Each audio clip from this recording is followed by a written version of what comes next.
Good day para sa mga baguhan na nagre-refer sa electric pan. Bibidyo ko lang kayo ng tips mga idol.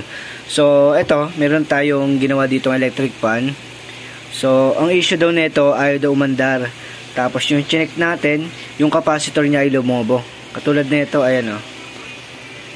Ito yung nangyari sa capacitor niya, lumobo. Tapos, pinitan ko siya ng capacitor, gumana siya, di ba?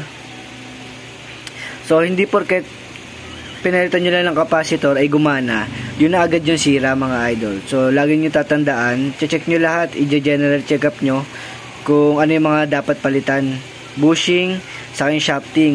So ito, pinalitan ko siya ng bushing saka shafting kasi yung bushing niya alog na, tapos yung shafting niya may tama na. So yun yung naging problema niya mga idol.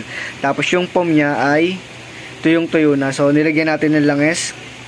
So bali ang pinalitan natin dito, capacitor, shafting, bushing, at nilagyan natin ng langis mga idol. Pero yung iba kasi na baguhan na nagre-repair, basta umandar lang, pinalitan lang ng capacitor, umandar, okay na, ibibigay nila agad sa customer. So magkakaroon kayo ng back job doon mga idol. Kailangan check nyo lahat ng mga kailangan palitan bago nyo ibigay sa customer.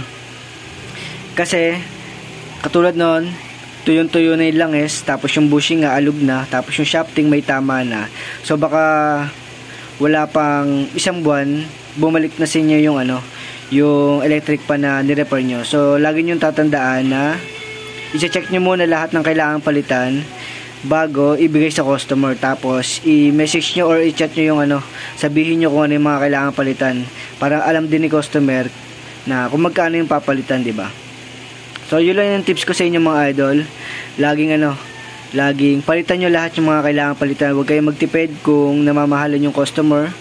Edi huwag nyo gawin kaysa isaalang-alang nyo yung pangalan nyo. So lagi nyo tatandaan mga idol sa mga bago dyan, unahin nyo muna yung yung pagpapaganda ng pangalan kaysa sa kita.